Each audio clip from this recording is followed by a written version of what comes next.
Welcome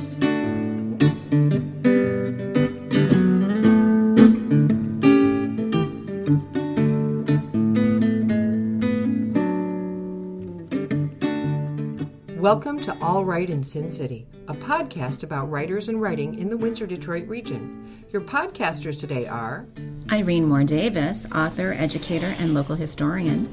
Sarah Jarvis, former bookseller, publishing rep, and literary festival chair. and me, Kim Conklin, Windsor-based writer and filmmaker.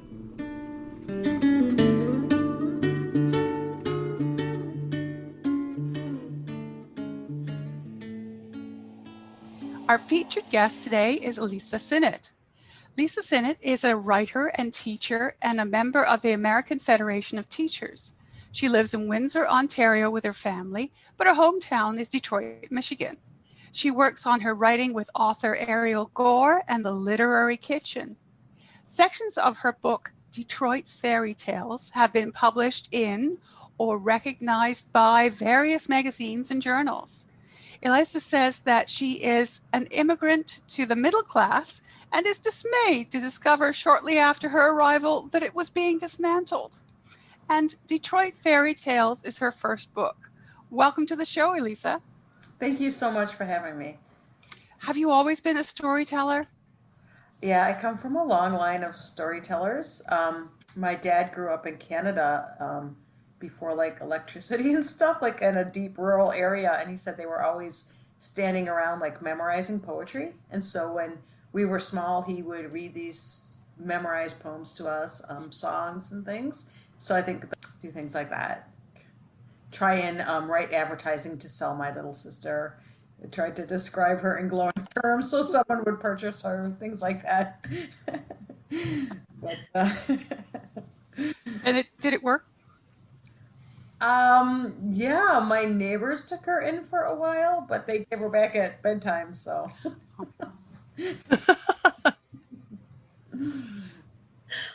Hearing about people with siblings. Yeah. So your book includes some poetry and prose poetry. Do you write in other genres, or is fiction your main outlet? I think fiction is my main thing, but like a lot of people who love literature and writing and also have full-time jobs, it's like all experimental. You know, you do a little bit of this and that. And I think sometimes prose poetry most comes out when there's like a strong emotion, and fiction comes out, it's like more developed. It's a process of many, many edits. But I think prose poetry is often like first blush at a really strong event. For me anyways, that's what it is. Yeah. How does your writing with Ariel Gore and the Literary Kitchen work? Well, so Ariel Gore was a founder of this magazine in the United States called Hip Mama. And she started it when she herself was a teen mom, and that she didn't see any representation for people that are not like on the total beaten track. And so that magazine was very encompassing, non-shaming, welcoming to like the female experience, whether or not it fit like a really straight version, or I don't know, that's the wrong word, but like an societally acceptable version of life. And when I discovered Ariel Gore's writing, I was single parenting. I was divorced. Seemed like things were a struggle, and people were pretty judgmental about, you know, how it is how do you get your kids prescription if they're sick and it's winter and you live alone with them and they're too young to leave home? Like just all these things that not everybody has to consider. And her writing was so powerful. When she started writing, offering online classes, I joined up. She was based in like the West Coast, but that was the moment I had, like at nighttime, just a little bit of stolen time there. So that's how I started. And her really welcoming, like, yeah, of course you're a writer, just write whatever, you know, start anywhere, write what's on your mind, write according to this prompt. And that's where all the stories pretty much almost came from. It's that kind of non-judgmental group of writers that was online even way before pandemic, and so it felt safer to be able to get going over there. So Do you work best when you're collaborating with other people like this? Is that something that's really energizing for you? I think it just keeps me going. Like it's more almost like a social aspect of it. Hey, what are you working on? Type of thing. Um, but yeah, I think definitely it's motivating when other people are like believing in what you're doing and you're reading what they're reading and writing. And yeah, so I run a writers group on Thursday night, but it's total collaboration. Now there's a different host every week, and we have different topics every week.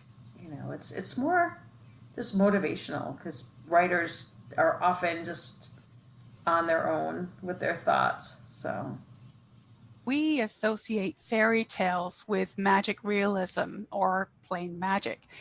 Your work deals with some pretty real and challenging life events for a young woman, actually, a group of young women. And so, how do you associate fairy tales with this form of storytelling? well, it's a hard question to answer, and I'll maybe answer it sideways. The cover, I grew up in this house right here, and a lot of these stories about Detroit the pictures are in grayscale.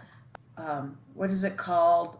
Decay porn was like invented in Detroit and things like that. And so I wanted to tell stories that that showed people being strong, resilient, having happy endings no matter what they're going through, instead of saying, "Oh, look at this sad, decaying city." So yeah, I think the situations are tough, and at the same time, the people are having actually happy endings because they're not giving themselves away or getting defeated and ruined by them.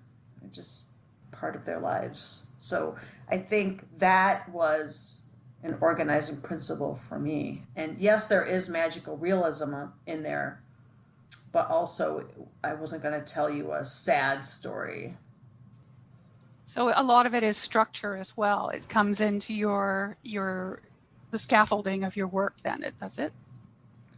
I think so. I'm thinking more like the impetus for it is like to deliberately not ending the stories on sad notes. The endings are fantastical in some of them, depending on what actually happened.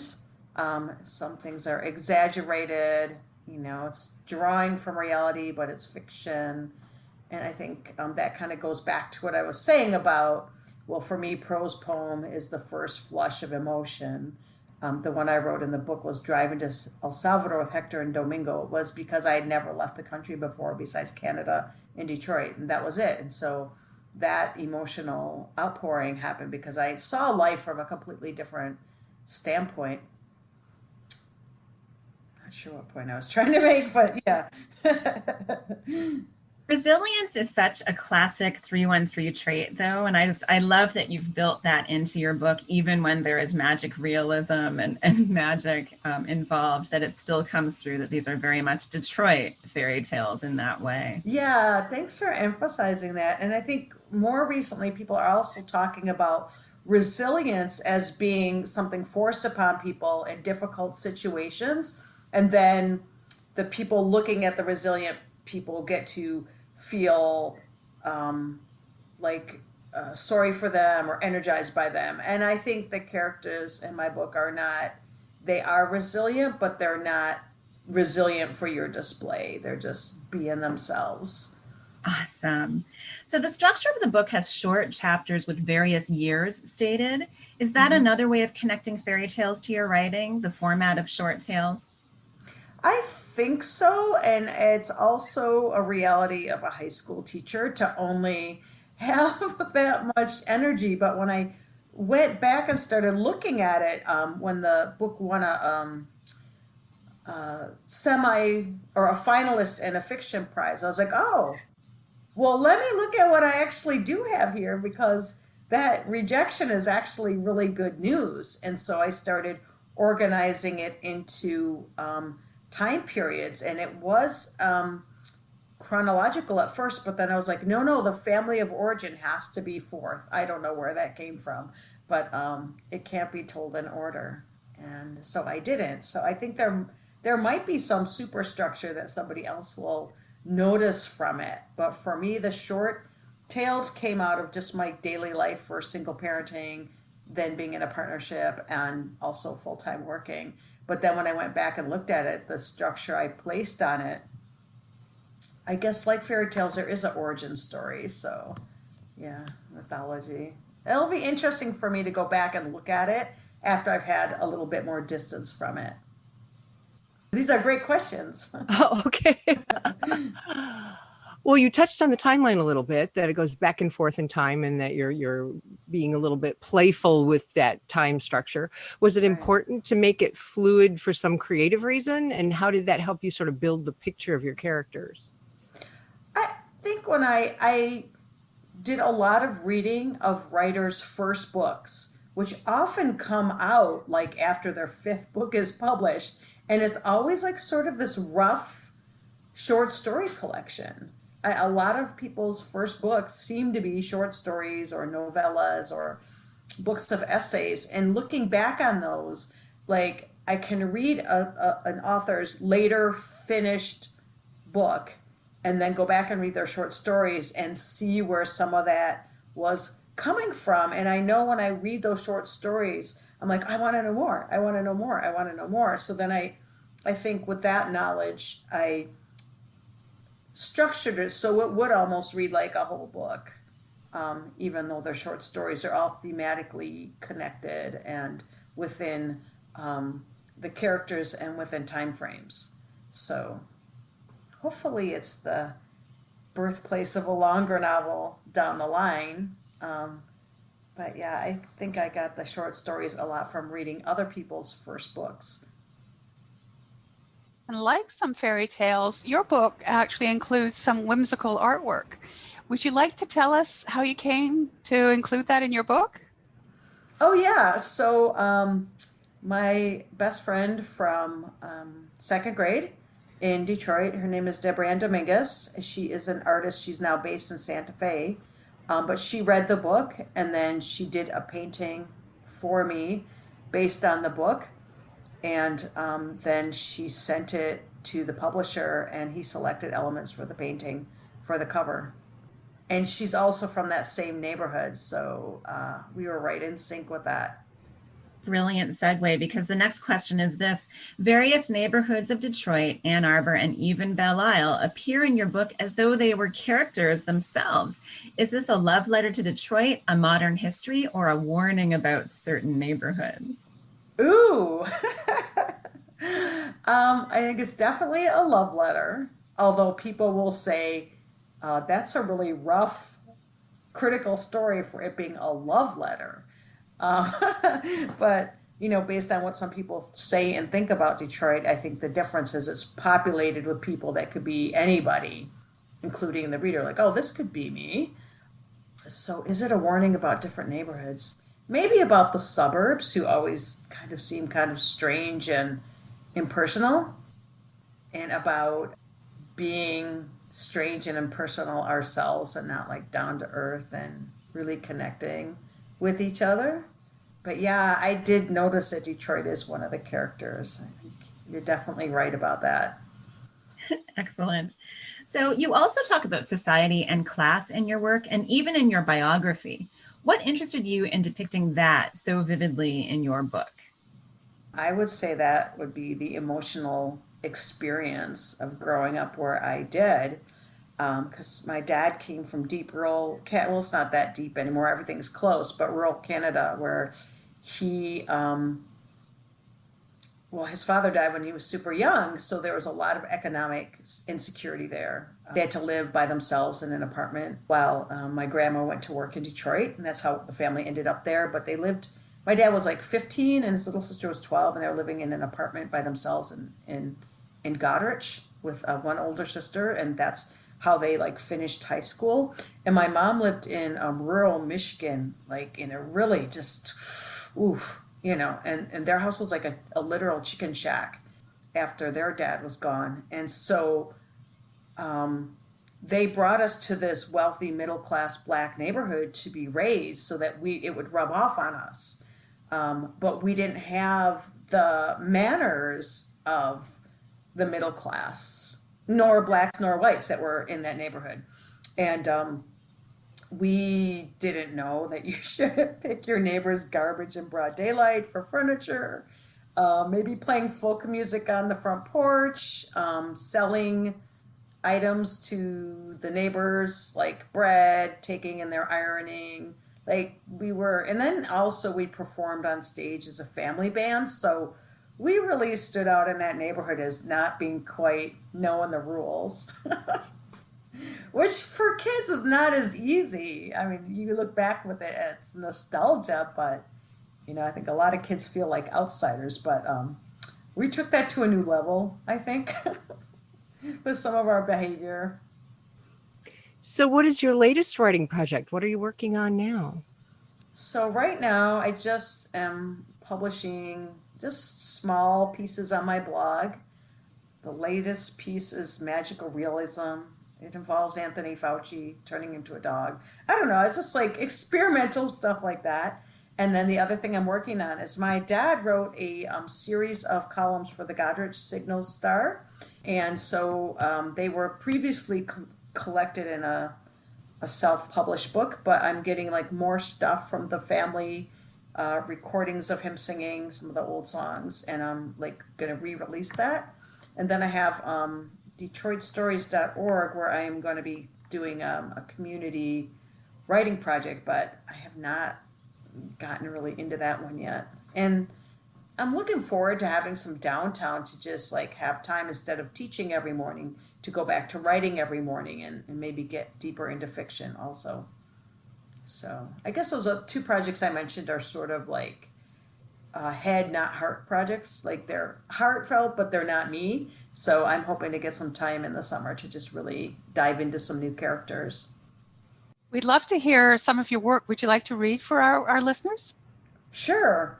The one thing I want to mention, I have a deep and abiding love for Stephen King because he tells a great story. It's, he keeps your interest. And the last book I read of his, 11/22/63, it's all about time travel. And like, if you are a fan of Stephen King but are afraid of him and you read that book, it just like pulls you in. So I want to read stories that will pull people in, and I think that's going to take a lot of practice.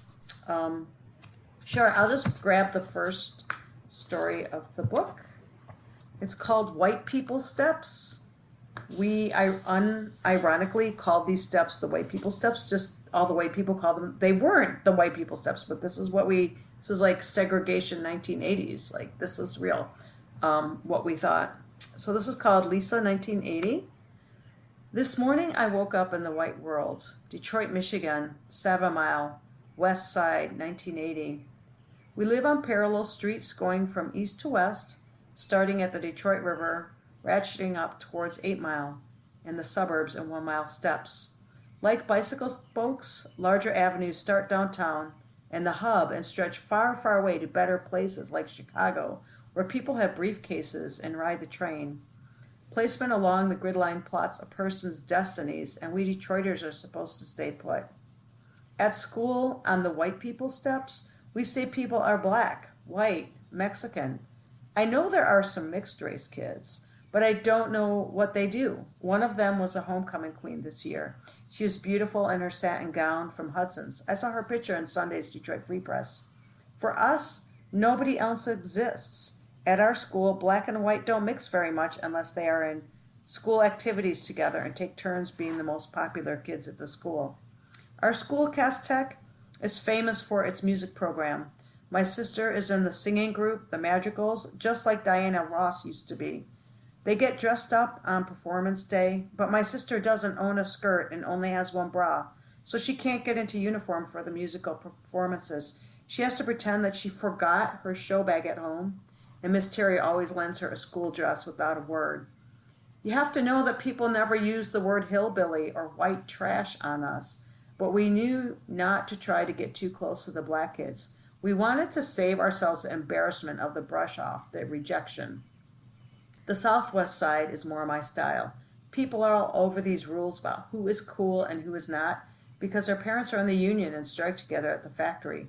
Sometimes we have the car and we drive people home all over the Southwest Side, but most of the time we are on foot or on the bus. Finding a guy is impossible at school because I'm not allowed to date black kids, even if they look at me in my hand-me-down clothes and washed out, pale skin. I have to skip and go over to the southwest side where all the cute white and Mexican boys are. So it's time to move away from La Door and Esquipiar La School because we need to find boyfriends. Elisa, I turn and see Lainey. She's already got a cigarette lit for me. Tony's looking at you again. I look over at Tony Rakovidas. He's cute. Too bad, I think. His hands are too sweaty. I tell her. Lainey laughs. You didn't seem to mind after practice yesterday. I laugh. Maybe. The rest of the crowd on the white people steps disperses when the first bell rings. Pretty soon, Bonnie and Clyde, the security guards, will be out here chasing us all inside, and it'll be too late to make a break over to the southwest. Let's get out of here. Lainey and I pool our resources after we are well away from the school and Bonnie and Clyde's stack of detention pads. We have enough change for the bus or for 2 top hat hamburgers each. Neither one of us has eaten breakfast, so we start walking past downtown, past the Michigan Central train station, under the viaduct and onto West Vernon Highway.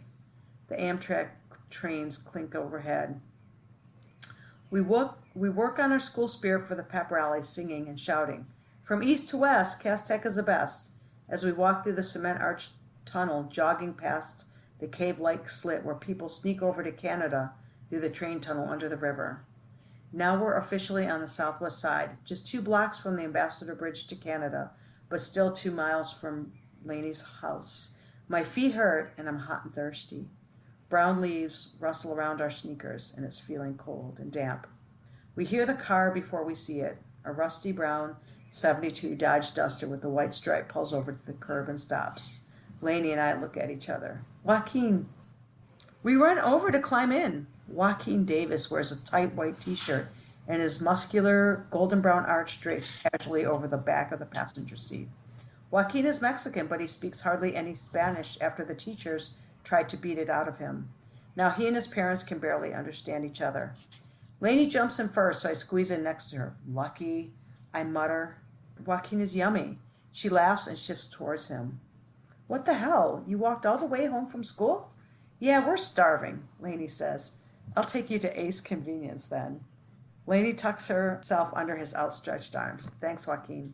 He doesn't object as we pile up our snacks for him to pay, but we pick out the cheapest off-brand Cheetos and grape pop, so he won't think we're trying to use him. Joaquin drives us deeper into the neighborhood, toward Lainey's house, rattling over the tracks. I'm glad we aren't walking. As we pass under the viaducts, I hear the Dodge's engines echoes vibrating like a jet taking off. On the other side, the car chugs around the Vernon Avenue curve as Lainey lays her head on Joaquin's shoulder.